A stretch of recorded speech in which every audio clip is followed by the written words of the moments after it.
Vamos a comenzar. Okay, my friends.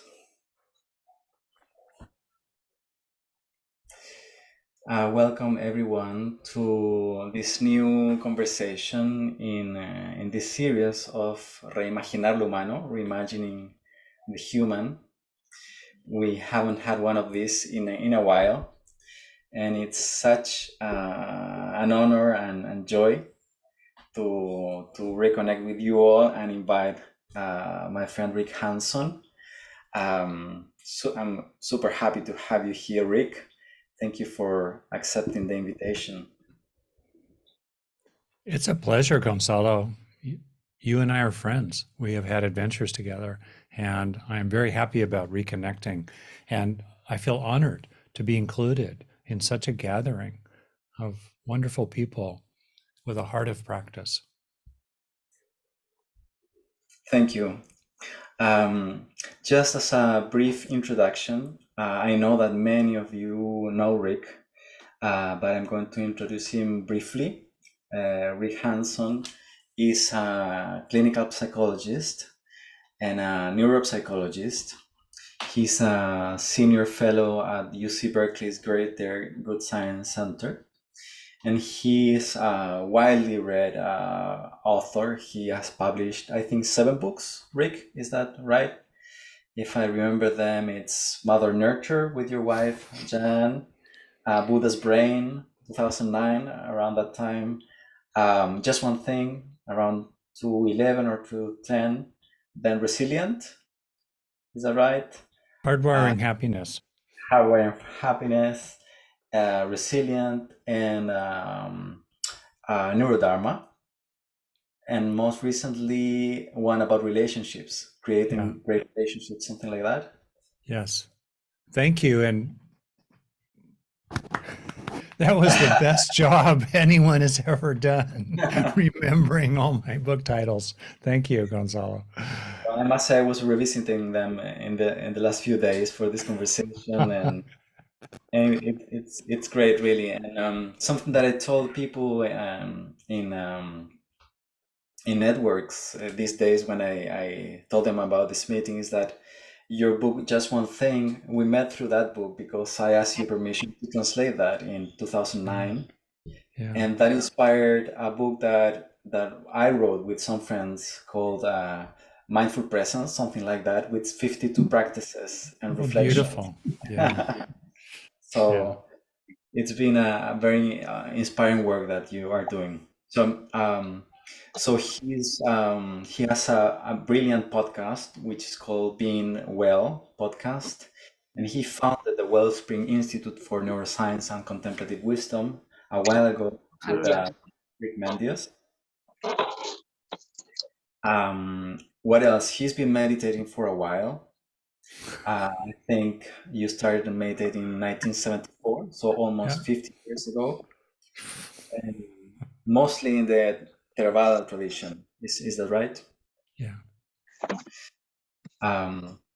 Great. So it's a real honor to be with you here. And as I told you just before we started, we tend to start this conversation with a short practice, like 5 minutes. So I want to invite you that we both guide a little practice together for people here. So I want to invite everyone to connect with your body, feel connection with your body and your chair.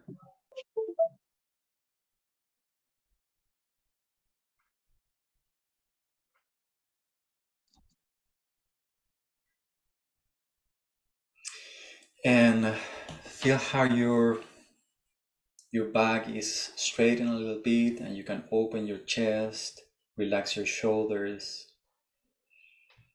relax your face, your jaw.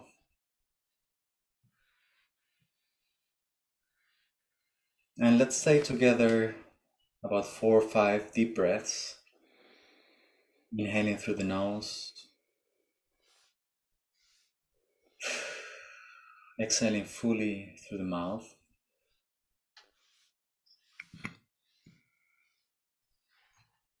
You can do this at your own pace, no hurries.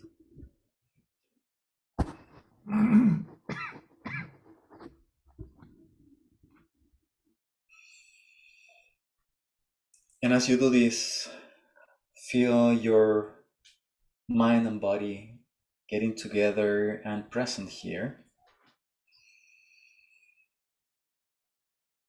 And also we can use the out breath to let go of anything that already happened in your day and what's going to come afterwards. And just be here.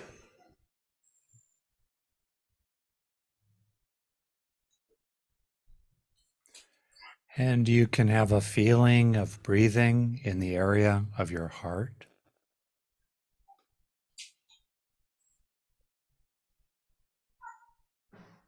And as you breathe in and out, have a sense of your heart opening in any way that is comfortable for you.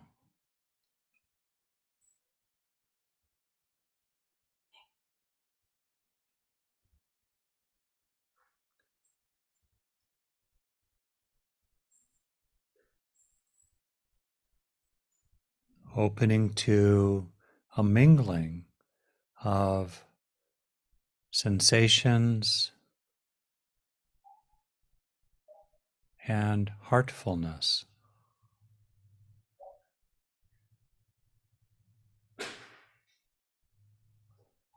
Perhaps aware of the feeling of being with friends.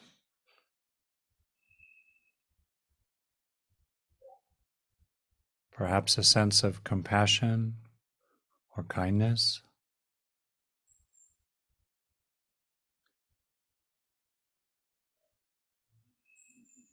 A simple opening into a natural heart.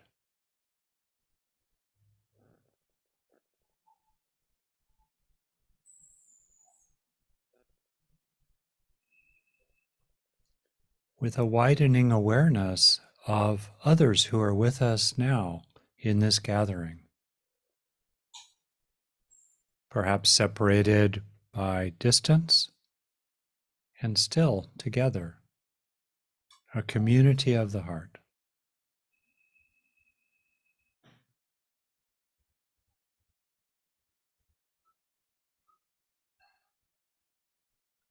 And then for the last minute, you can explore a sense of resting in heart opening breathing with a sense of kindness and open-heartedness sinking into you as you breathe.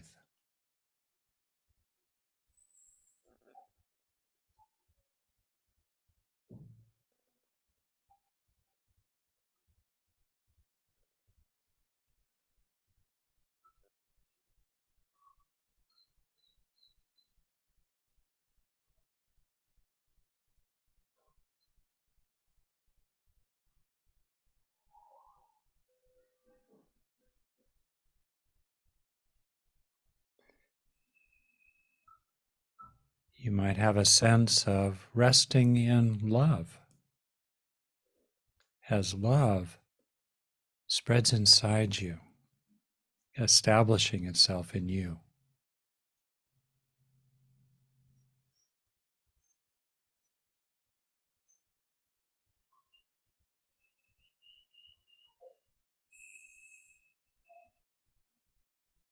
Love in your face, love in your eyes.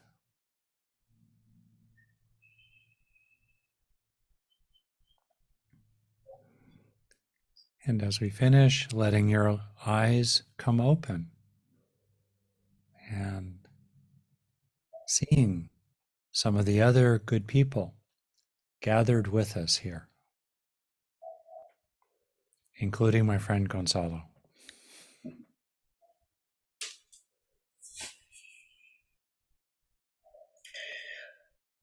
Thank you, Rick. Beautiful practice and beautiful way of setting the tone for this conversation. When I invited people to this meeting, and I'm very happy to see 230 people connected with us from different parts of the Spanish-speaking world. Thank you all for being here. When I invited them, I named this conversation the Global Compassion Coalition. So we're going to be talking about compassion and the coalition, of course, but meant to be true, there are so many things I want to ask you, you know. Maybe it's a sign that we should talk more often. But I like to start exploring a little bit your own path of integration. You are one of the people that are um, more famous for integrating psychology, neurology, and Dharma. And you started practice at a young age, and you were interested in psychology. And when you wrote the book, The Buddha's Brain, it was like, yeah, that the time was ready to receive that idea. So, what's your own path of spiritual search and integration of uh, clinical science and also neuroscience? How was it for you? How did it happen? I was suffering Mhm. and I was looking for help.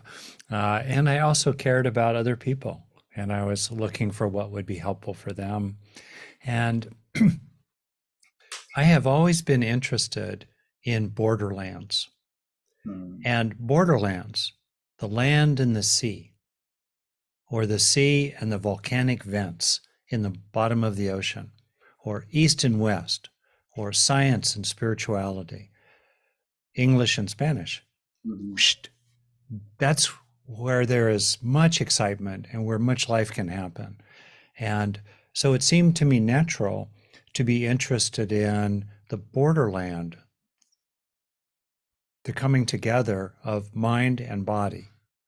Mhm. Also, spirituality and science, and also reality and mystery. Mm. The combination of those seemed to me uh, extremely useful and also uh, very stimulating and interesting with great curiosity. So that has really been at the heart of it. And you're right, my journey has taken me through also in the world today, there is also this coming together of Eastern wisdom, mainly Western psychology and science, coming together of mind and body.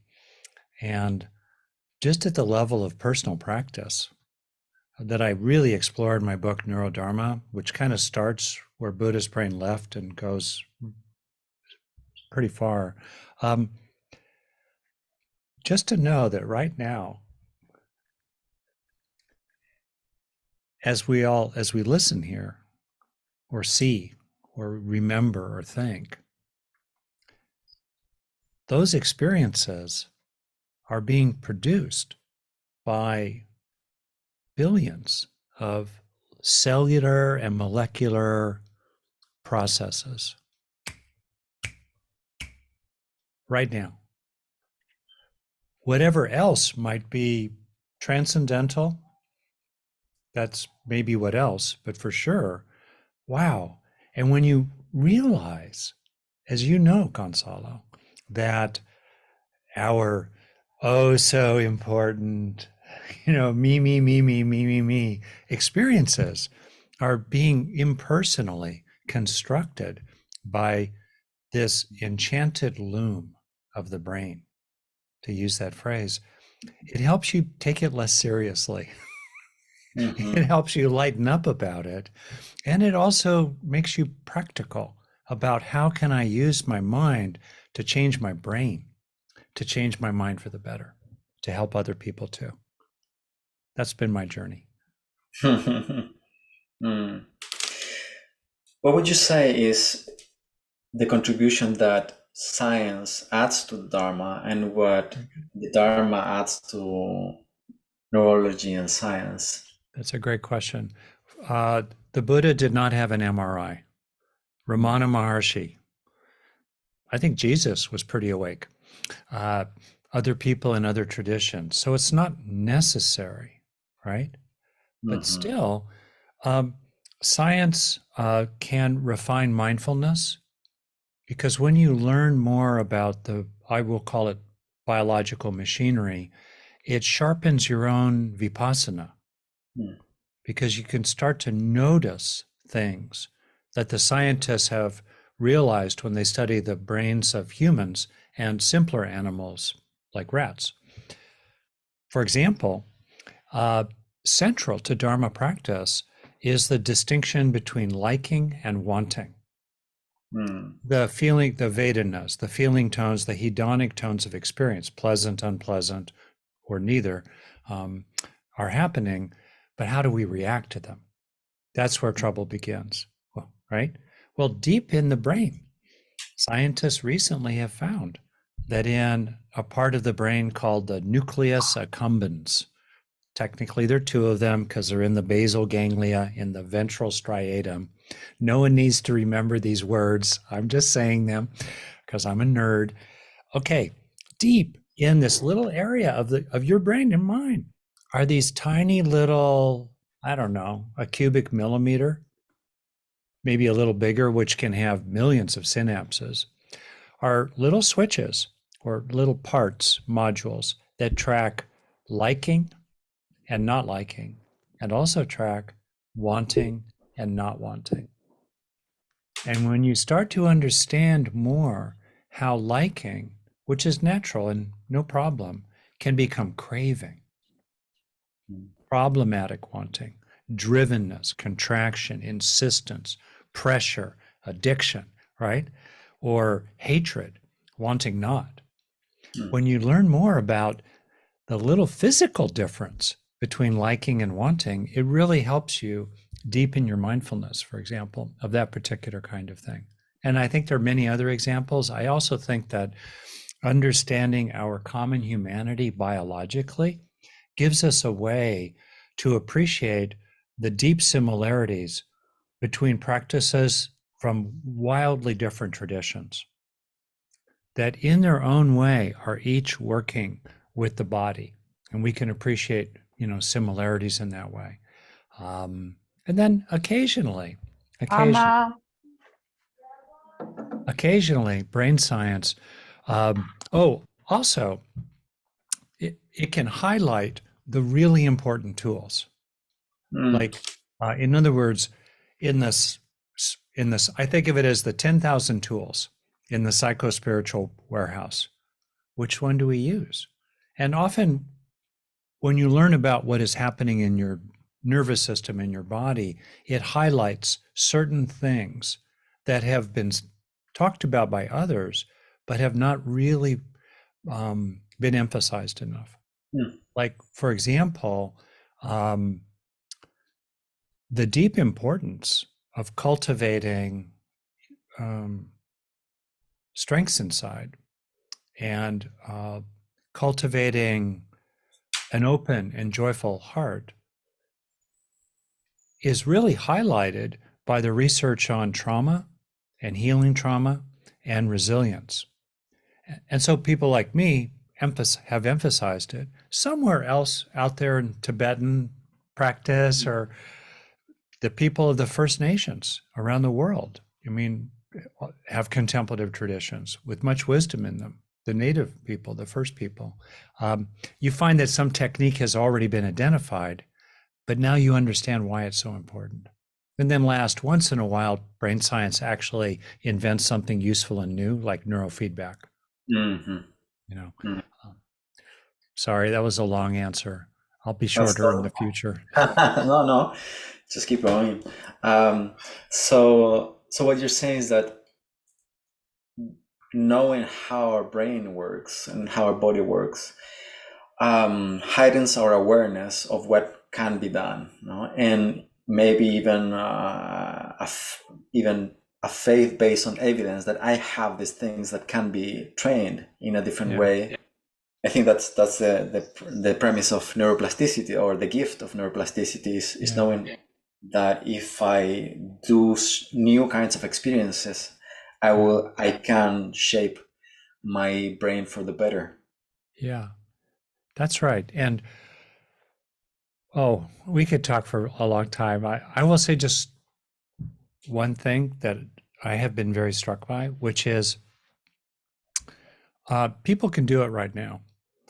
Uh, if we look down near to ourselves, within 2 meters of ourselves, we we tend to start taking things personally. But if we raise our gaze out to the horizon line or even above, you know, within 5 or 20 seconds, you'll experience a shift into a more impersonal, big picture perspective. And that happens neurologically. And when you start to when you learn about that, then you start to appreciate the value of practices like sky gazing, Mm, but more generally, just in everyday life, looking out the window, widening your view. Because literally, neurologically, when we lift our gaze, it flips a switch and we start perceiving the world in a more impersonal, inclusive, and less self centered framework. mm, Just that little trick, mm, which I now use very often for mhm. myself. That's so interesting. That reminds me also of research of people measuring recovery time of people that are hospitalized in rooms that have a window or not. Have you seen that? Wow. And people that have a window and can see a tree, for instance, tend to have a faster recovery rate than someone that is enclosed or the window looks at another building. I And love they're that. starting to take this into account in building hospitals in some places. You know? Um, so, what would you say would be the contribution of Dharma to Okay. science? Yeah. Um, well, certainly you know, the Buddhist, especially early Buddhism, emphasis on mindfulness has really informed clinical practice in the last 30, 40 years. And that uh, those new models, such as, mindfulness-based cognitive therapy or, um, uh, the whole ACT, think about ACT is very centered, dialectical behavioral therapy, Mm-hmm. DBT, very centered in mindfulness. So, and those have been researched scientifically. I think that's been influential. Um, I think the Buddhist uh, emphasis, which can be found in other contemplative traditions, it's kind of an accident that Buddhist contemplative practice has had such overlap with science, partly because Buddhist contemplative practice can be understood in a purely agnostic frame rather than Christian contemplative practice, let's say, or Sufi contemplative practice. Um, but that, in any case, Buddhist contemplative practice has emphasized the possibilities of deep training that really surprised researchers to Mm-hmm. show that deep training can actually change your brain in pretty remarkable ways in terms of things like more gamma wave activity, that Richie Davidson found. Uh, Buddhist metaphysics has had no effect because science doesn't really care about metaphysics. Uh, I can't really think of many other contributions going the other way. I wish I could. I think in terms of policy and therapy, not so much pure science. Uh, the Buddhism, I think, has had a big effect. Um, the emphasis on mindfulness, the possibility of mental training, the including the focus on compassion, which is of course not unique to Buddhism. I don't know. What do you think? You have been at this. You have been with me in this frontier, this borderland, also in your own Mm-hmm. way over the last 20 years. Mm. I agree with you, and something else that comes to mind for me is that I think the Dharma has influenced at least some part of the community, of the scientific community, in terms of how the self is understood. I don't know if you would agree with that, but I think the view of a solid self that is independent, permanent, existing by its own side, Yeah. it's really being critiqued by Dharma, and I think some Buddhist views have been in dialogue with phenomenology or neurophenomenology via Francisco Varela, Evan Thompson, and so on. Yeah. And I think now it's more or less widespread, the idea that we are multiple, that we are impermanent. Yeah. And actually, I remember now from the first workshop I took with you in Spirit Rock that you Yeah. were explaining the eddies in the stream. So actually, I think that's a beautiful idea that comes from Dharma, but I mean, it has such an important application to psychological suffering and also how we understand the self. Can you talk a lot about that a little bit? What is this thing about the eddies in the stream? Well, first off, I think you are completely right about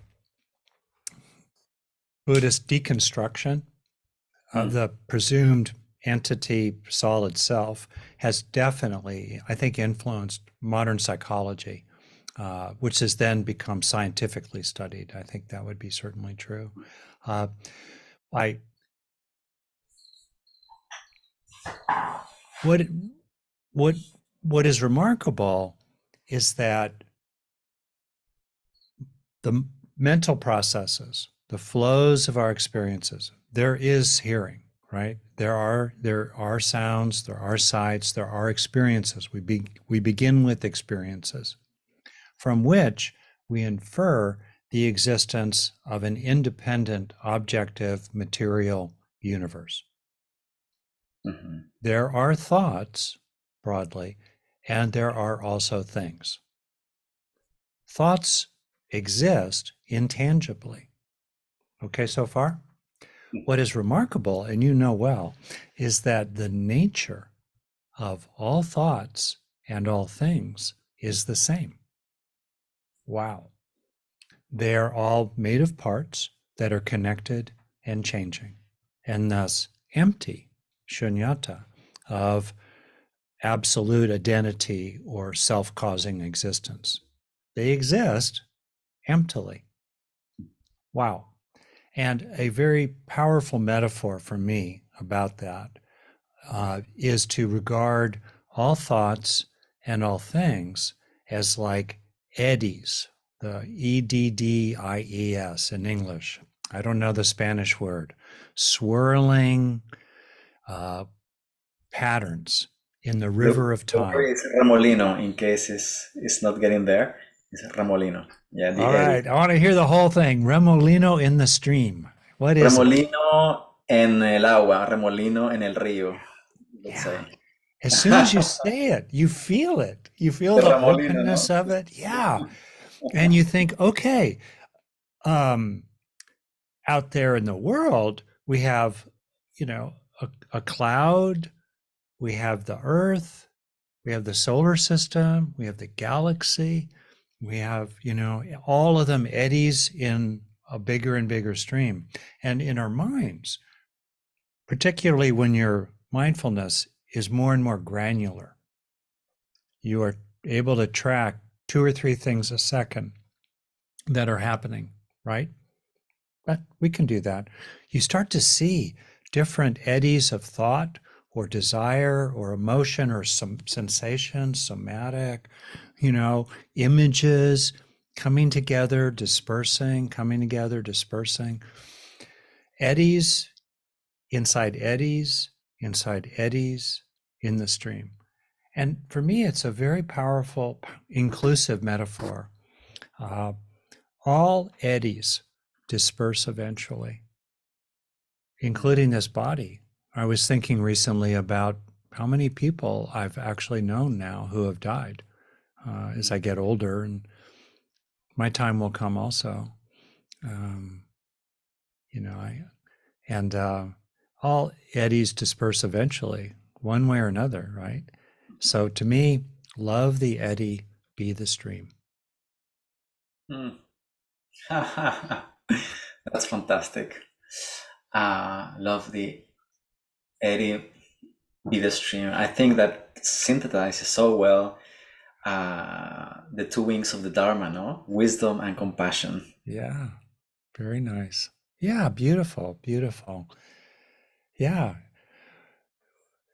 Well, let me ask you if I could. A question that I think is an important one, which is how do we connect compassion and strength? Mm.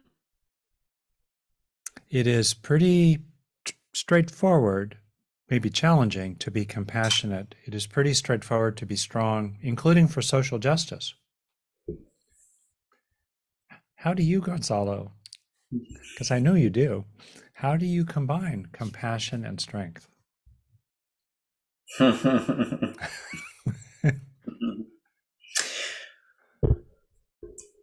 Yeah, the first thing that comes to my mind is 22 years ago, I was lucky enough to do a retreat with Thich Nhat Hanh, for 3 months. Oh, oh. And he's a very gentle teacher, no? He was a very gentle teacher, so soft in his speaking, so gentle in his approach. And I remember one person after a Dharma talk standing up and asking him, so when I go back from this retreat, how do I deal with people? Because people will criticize my new ways of being. And we all listen to that and waiting for a sweet response from Thai. He said something like, if you're concerned about what other people think about you, you haven't understood very much of this retreat.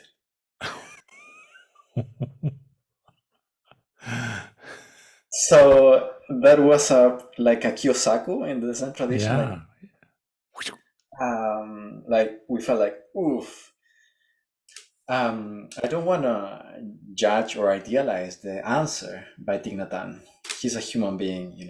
I think he was pretty close to enlightenment or something like that, but he could have had his days too.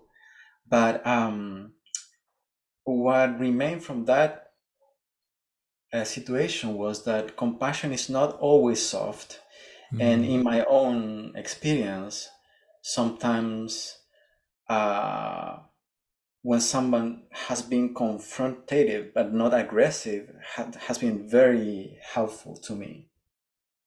Yeah. Actually, I remember some of my meetings with you in the US in that sense. You were never rude or anything, but you were quite direct with your questions. And this happened in Spain too. I remember you asking me, so Gonzalo, what's going to be your output?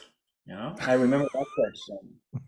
So, and you said it can be anything. It can be an article, a blog, a video, but you need to get out there, man. You have to, express yourself in some concrete way. And I feel like, yeah, I feel so shy to go out. And I think if it wasn't for that advice, we wouldn't be here today with 250 people talking about these things 10 years later.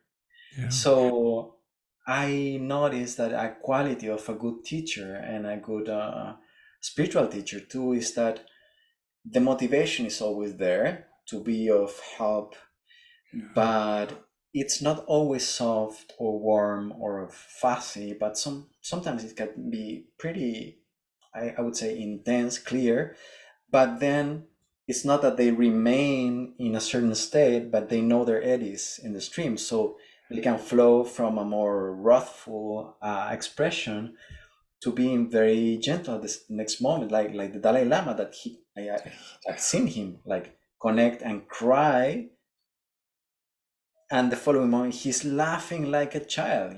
Yeah. So I think it's definitely possible. I don't think it's easy. I think it takes a certain level of mastery of flowing and Yeah. letting one be in one way and then another, but remaining connected to the bodhicitta or the mind of compassion while being wrathful. I think it's so difficult. Mm. Anyway, I was long this time. So what do you think about this? That's a beautiful answer. And I, as you were saying, the jewel in the lotus, the wisdom and compassion, or some might say equanimity and compassion, and um, to have a heart that is big enough to include the sorrows of the world, we must also have a core that is rooted deeply enough to tolerate the suffering that we can feel. So the two together are really important. And, in the Brahma Viharas, uh, of compassion, kindness, altruistic joy, and equanimity, it is said that equanimity is the foundation of the other three. So I think about those, and I think about people who are strong in equanimity, but they could open up their hearts more. And then I think about people who are very open and very affected by other people, but are flooded.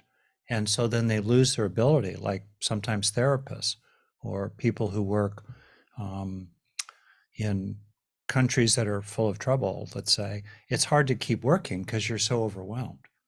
So coming together, with equanimity and compassion, I think is really important.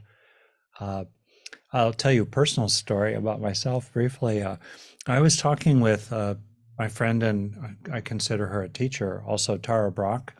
And I was talking with her maybe a year ago about my own practice at that point. And I was saying I had a very strong sense of emptiness and allness, kind of at the ground of everything. And she said, "Oh, that's good, Rick. How about moistening the Hmm. emptiness? Hmm. Moistening the emptiness, right? Like, oh, more love." So, I had a lot of equanimity and I needed to bring in more Hmm. of the love. So it's the combination of the two, I think. Hmm. Uh, Hmm. yeah. I think if I may say one more thing, part of Yes. equanimity, and it goes to the eddies in the stream, is that there are these two truths, which are that your wave or eddy, waves in the ocean, your wave and my wave are distinct. The causes and conditions that have created the Gonzalo wave or the Rick wave or the hungry child or the angry dictator, different. And yet we are all expressions of the one reality. And the nature of all waves is water. We all have the same nature, right? So these two truths, right side by side. And equanimity includes the recognition of the distinction between your person process and the person process of someone who is suffering. And it can recognizing that distinction can Hmm. actually help us keep our heart open Hmm. to them. Um, yeah. Hmm. Man, would it be nice to keep that wise perspective when we are entangled in a discussion with our partner? What are you talking about?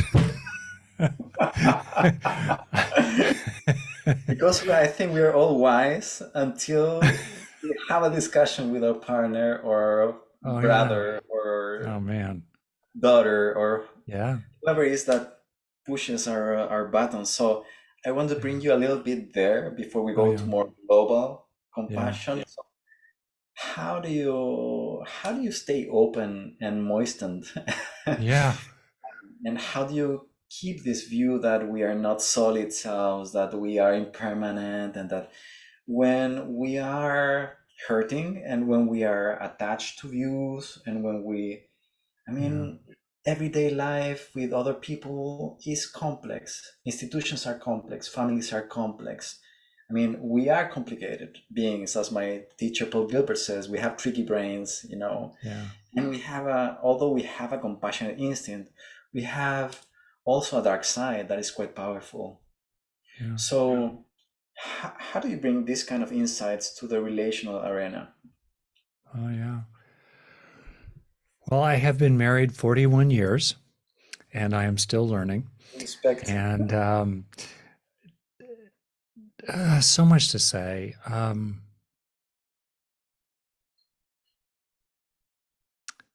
The more that we rest, what our mind dwells on through neuroplasticity becomes more and more what dwells inside us. Mm, So if our mind dwells on resentment or self-criticism or anger or anxiety, that is what dwells within us. Of course, as you know very much, if we are mindful of something, that is totally different than getting identified with it or hijacked by it. Okay. But what we are identified with or hijacked by, what we become one with, becomes one with us. So for me, practice involves skillful practice, involves what I call deal with the bad. And I'm using the word bad in a very simple, pragmatic sense. Deal with the pain, deal with the loss, deal with the injustice, deal with the dirty dishes in the sink that it's their job to do and they keep not doing it. Right? Deal with the flat tire in your car, deal with the bad, and turn to the good. What is mm, also true? Not a mm, spiritual bypass, not positive thinking. What is also true? What is also true about you? Deal with I gave a Dharma talk last night in my online program on mistakes, regret, and remorse. mm, Deal with your mistakes. And what is also true about you? The mm, 10,000 things you get right next to every one you get wrong.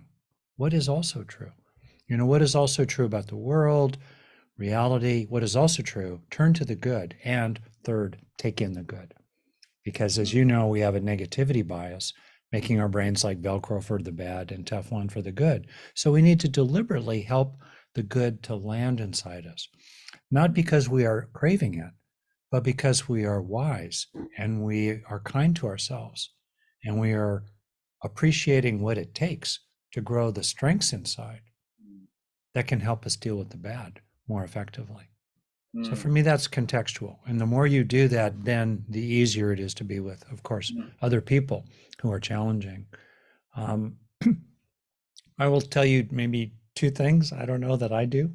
Uh, One is I am really committed to resting as much as I can in a place of love and wisdom mm, and not let people like Donald Trump or someone I'm arguing with to push me out of that place. So when I get pushed out of that place, and I'd still do, I think when you're completely enlightened, you mm, never get pushed out of it. But I'm not, I'm not there yet. So, as they say in Tibet, moments of enlightenment many times a day. Or mm, Suzuki Roshi said, he said, I am not sure there are any enlightened people, but I am sure that there are enlightened moments. mm, And for me, that is very, very hopeful.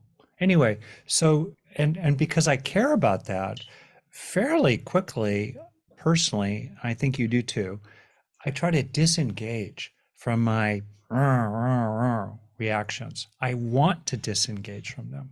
mm, mm, That's foundational. That's foundational. What's your purpose? What's your intention in the argument? What's the greater good that you care about? That's for me there.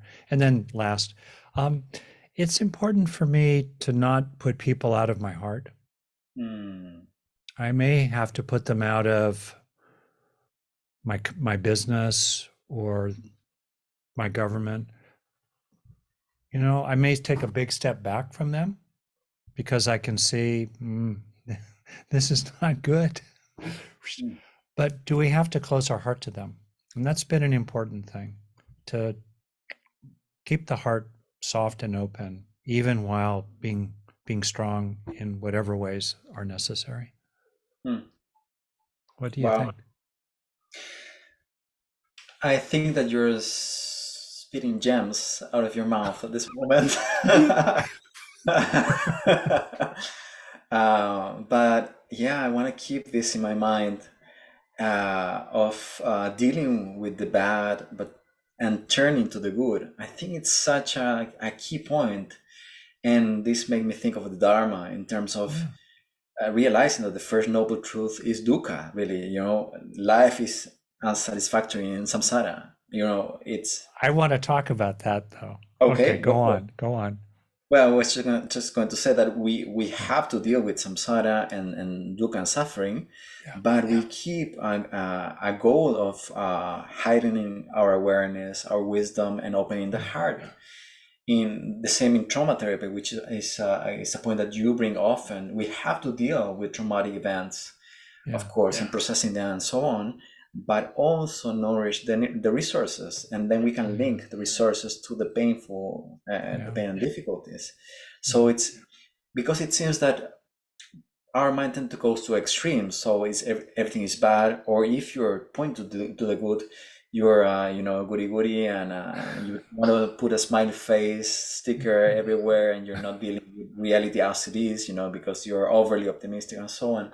So I think that seeing the shades is so wise, Mhm. and holding the bad, but also pointing to the good Yeah. is the best way to dealing with what is bad, actually, because That's you have to. exactly right. I'm glad you said that. Um, it's a small but big point about how the word dukkha is translated.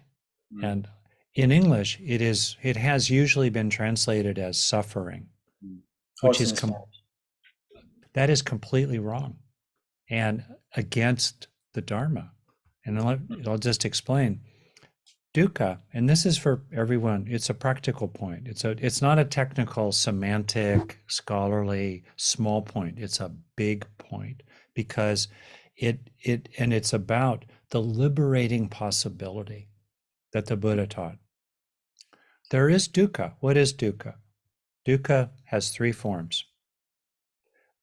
There are sometimes unpleasant experiences. Life includes pain, physical and emotional pain, sometimes. That is true. The second aspect of dukkha is that all pleasant experiences end eventually. That is also true.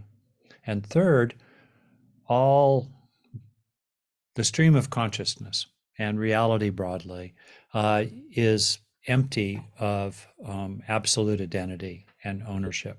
It is insubstantial and changing. Now, in each one of those three, is there any innate suffering? Mm, No. Dukkha plus the second noble truth of tanha, dukkha plus tanha equals suffering. mhm, Dukkha without craving is just dukkha. Sometimes things are unpleasant. Some pleasant experiences end, but often there's another pleasant experience. Unpleasant experiences usually end also, most of them. And reality is like a cloud, not a brick. There's no inherent suffering. We add dukkha. We add tanha, we add craving. Biologically, we're designed to crave based on, as a drive state, something missing or something wrong. That's the basis for a drive state. Something is missing, something is wrong. And if we, on the other hand, repeatedly turn to the good and take in the good and build up strengths inside and internalize wholesome experiences, increasingly we meet life on the basis of fullness and balance mm, with little or no actual basis for tanha, for craving. That's the Buddha's liberating teaching. mhm. We can have dukkha without tanha. We cannot avoid dukkha, but we do not need to add tanha to it. So when people translate dukkha as suffering, it blocks the recognition of this liberating possibility. Life is suffering. We're screwed. The best we can do is meditate and not be reborn again. That's stupid. That's not what the Buddha taught. See what I mean? Even tricky language like unsatisfactory. Well, why are experiences unsatisfactory? Because they're changing. The next experience is arising, right? Like, yes, no experience is capable of permanent satisfaction. There are other experiences, right? So you see, I hope it's okay for me to bang on about this. And I've come to really realize everything I've said to you is grounded in real scholarship. The way I describe dukkha is true. Great teachers like Bhikkhu Analayo, wonderful teacher who wrote this fantastic book, Satipatthana, the foundational text in Buddhism, with a great explanation. He makes the same point, right? I'm not alone in making this point. If we just assume that life is suffering, we might as well just give up and leave. No. Life is dukkha, right? Life includes dukkha, and there is part of life that is not dukkha, like the joy, the love of being with you here is, that's part of life too. Anyway, so I just wanted to bang on that point because I think it's a really important one. That's great. Actually, I think it's a great clarification because there's such a misconception that the Dharma starts with that truth, everything is suffering and so on. And the same point was made by Thich Nhat Hanh about 30 years ago also, where he questioned that 3 marks of existence was suffering, impermanence, and no self, because if it was an inherent feature of existence, then we would be screwed, as you said. So dukkha I think is a mark of existence. Right. Dukkha is a mark of existence, but dukkha does not mean suffering. Okay, sorry. Estoy haciendo la encuesta esta. Oh, there is an open mic. Wait a second. Okay, so, and time is running so quickly. Do you have like 15 more minutes to stay with us? I'd love to. You would have to drag me away. Oh, okay. So maybe I can invite you again if you're open to that. Oh, I'd love to. And we could talk with people too, maybe next time. Fantastic. That'd be fantastic. So, can I say one little thing too about this, which is the spirit of this point I was making about dukkha and tanha, which could seem technical, but it really has to do with the spirit of all of us here together, in which we are trying to make things better. If life is just suffering, that takes away the motivation to make it better. But because life is full of possibility, we want to help it become better for other people and ourselves. And I guess that was the motivation behind the idea of creating something that could expand compassion in the world. I remember having with you this conversation 5 years ago, walking in La Pedriza. I said, I think it would be a good idea to have to create an institution that could gather forces, and why everyone is doing their own little thing and their own institution, and they're not talking to each other. What if we harness all this energy and creativity and intelligence and resources, and we kind of face some difficult problem in the world? I remember you talking about world hunger or things like that scale. Say, man, and this Rick Hanson is, has a big imagination. Crazy, muy loco. Muy loco. Gringo loco. Gringo loco. So, but you started it. It's rolling. There's a global passion. You're part of it. True, I'm part of it. So tell our people, what's the idea behind this? People were very intrigued with this institution that wants to create a more just world, a more compassionate world. And more people, many people, by seeing the news and seeing the politicians and seeing the state of the world and the climate crisis and so on, people can think it's pretty naive to think that we can create a more just and compassionate world. So explain. what are you doing with this? What are we doing with this? And Yeah. Let's see. So if the many things have gotten better in my lifetime and yours, and this is going to be a little bit of a trigger warning here to people. We still have a world in which humans are pouring 100 million tons a day of carbon dioxide into the air, 1% more in 2022 than in 2021. We live in a world in which eight men have as much wealth as 4 billion people. We live in a world in which every day about 10,000 children die of hunger. That's the world we live in. And there are many other forms of injustice and preventable suffering. What will it take? We live in a world in which 80% of the population lives under the thumb or the boot of a dictator, essentially. And only 6% of the people of the world live in a really high functioning democracy, which does not include America. What will it take? What will it take? Wealth inequality is increasing. Democracy has actually slid back in the last 10 years or more. What will it take? And to me, what it must take is to scale up the size of humanity coming together at a size that is big enough to be strong enough to push long overdue systemic change that most people want, but is blocked by the historic forces of wealth and power. So that's the basic idea. And I have, as you say, have observed that business people, warlords, tyrants, dictators, they all compete at this level, but they cooperate at the political level, including putting their money in a single bucket to control things. In America, in the last 15 years, the oil and gas industry spent $2 billion to block climate change legislation, and they got what they paid for. But nonprofit organizations, pro-social, good, nice people, were very friendly and nice at the street level. We go to each other's parties, we're very nice to each other.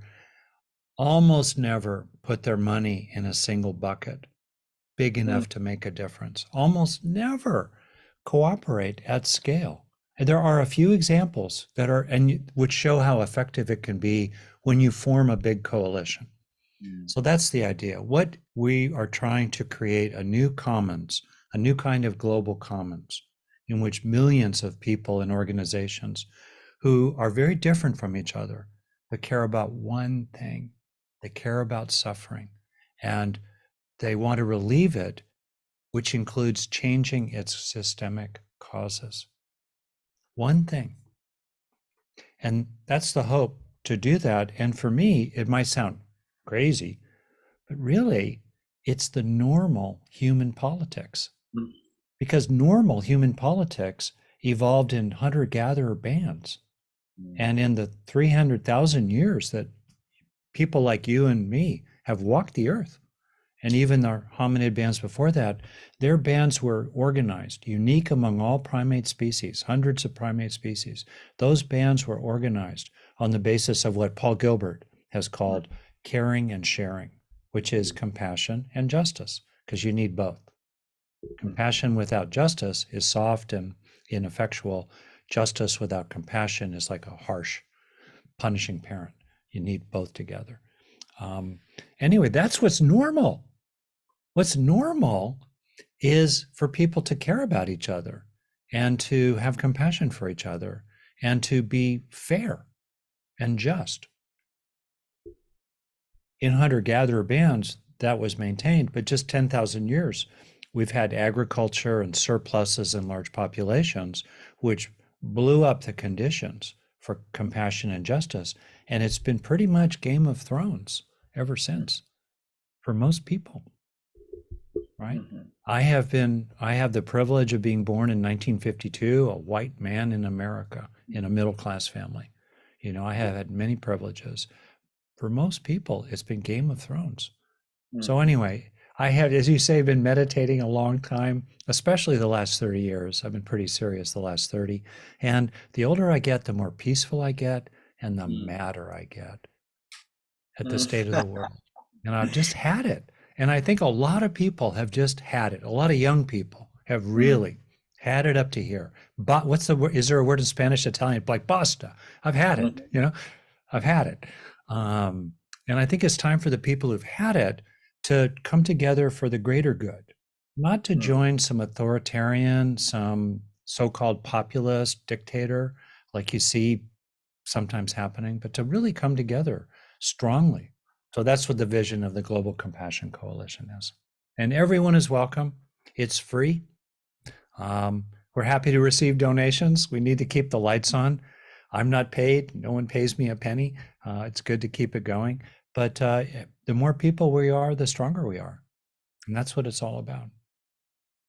So concretely, what is the coalition doing and is planning to do? I mean, if people donate or want to be part of it, do you want to invite people to be part of it in this call? Because some people wrote, how can I be part of that? So thank you. Please explain that and what are you doing, what can we do actually? Yeah. So what we're doing it in 3 steps. Step 1 is to focus on delivering value to our members.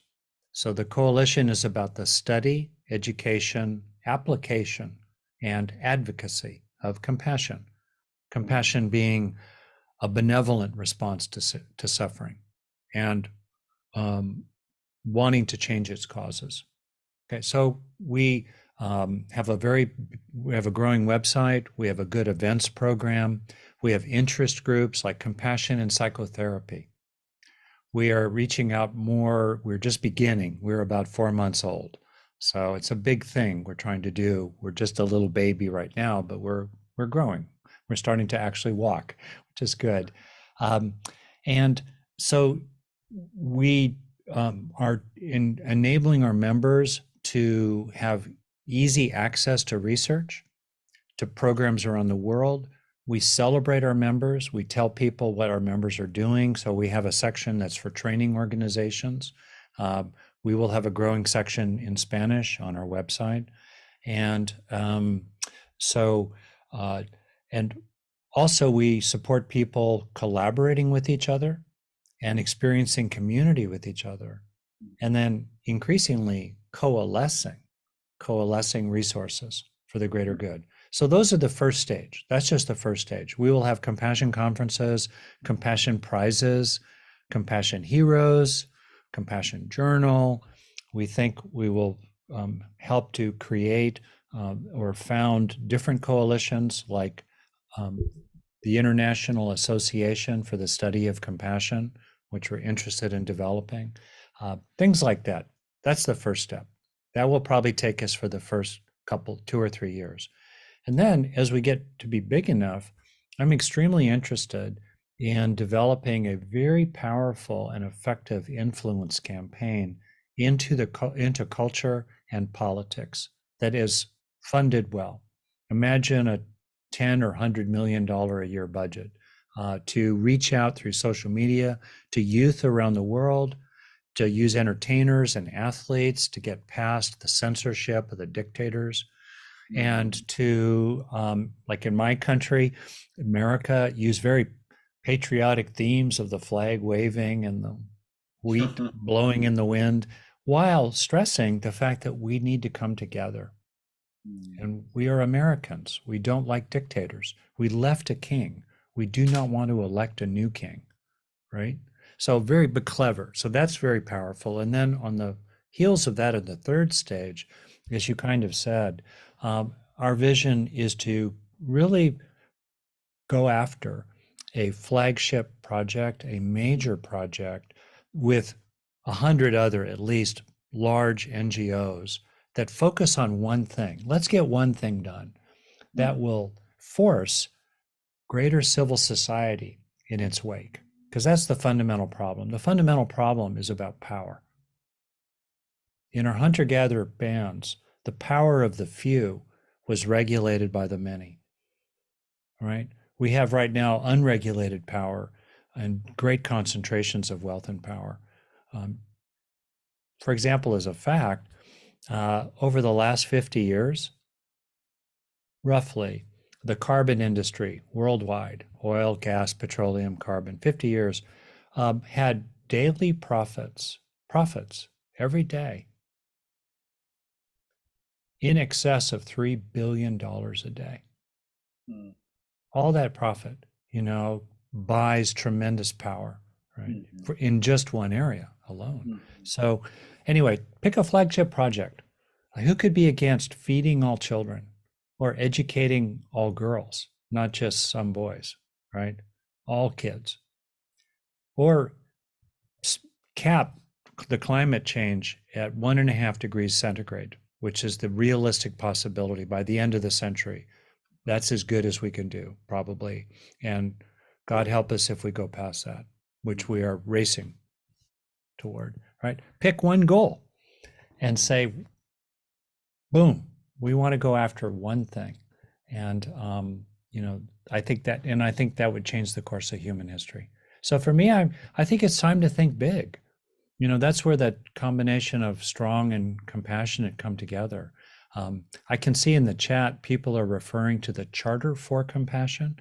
It is one of our founding members. We are not trying to replace anyone. We are trying to create a really big commons as a foundation that can hold humanity at a size that can really make a historic difference, right? Anyway, so just to finish, thanks for asking me about all this. I think that many people who are for the common good have lost their courage in my lifetime. At least in America. I can't say about Spain or Europe, and I think Spain, Europe, and Latin America in many ways is leading the way. But what I watched in my country in the 60s and 70s, there was a lot of courage for civil rights, environmentalism, gay rights, and women's rights, the four of those together.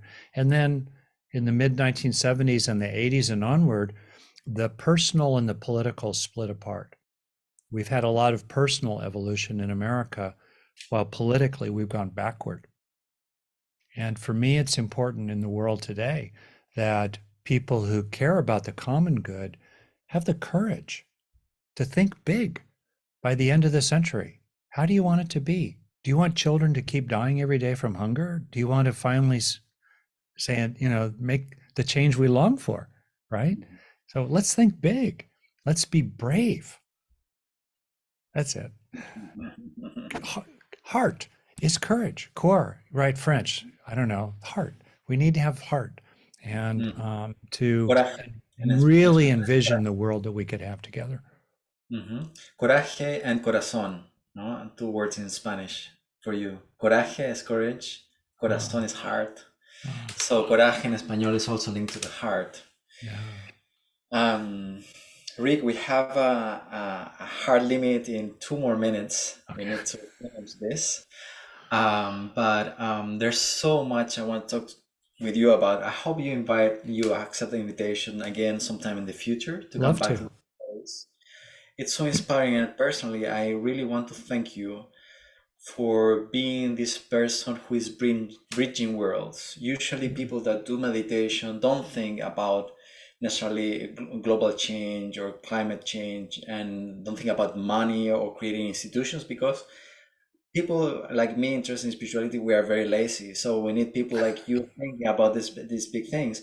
And then people interested in global scale problems or politics or so on, usually they don't have a foot in the spiritual side of things. So I think you're bridging spirituality, the person, interpersonal relationships, society, and the globe with a core bodhicitta principle. So thank you so much for taking this incarnation in this life, for being with us in the planet in this crazy time.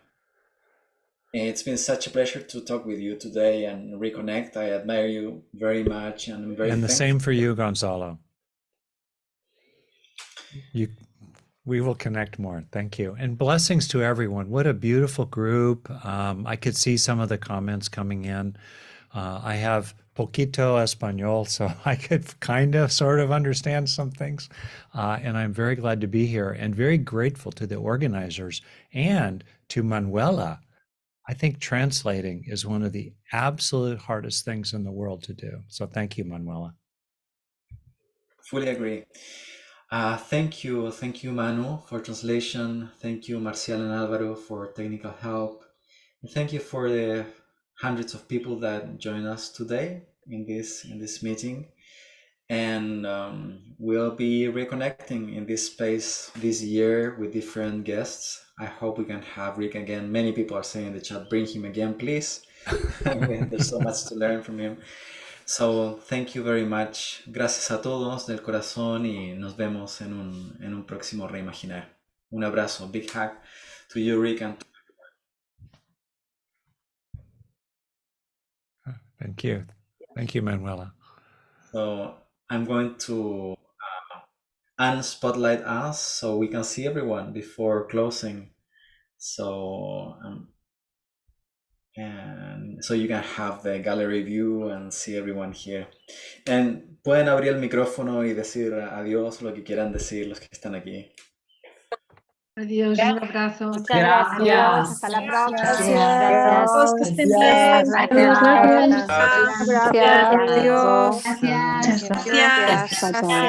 Adiós, gracias.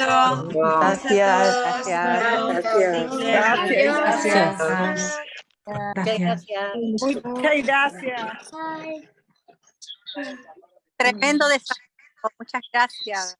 Muchas gracias a todos. Chao, Manu, gracias. Gracias. Chao, Manu. Gracias. Chao, Manu. Bella. Right.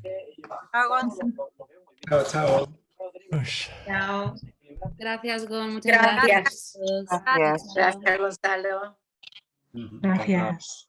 Chao. Gracias. Adiós. Adiós, Rick. Adiós. Rick. Adiós, Rick. We'll send you the link for you to share with your networks if you want. Oh, yeah. 100%. And most of my books are in Spanish. And we have other Spanish things, many of which have been translated by you, Gonzalo. Okay, bye-bye, everyone. Bye-bye. Chao, Rick. Bye-bye. Bye-bye. Chao. Bye. Gracias, Gonzalo. Bye, Rick. Gracias.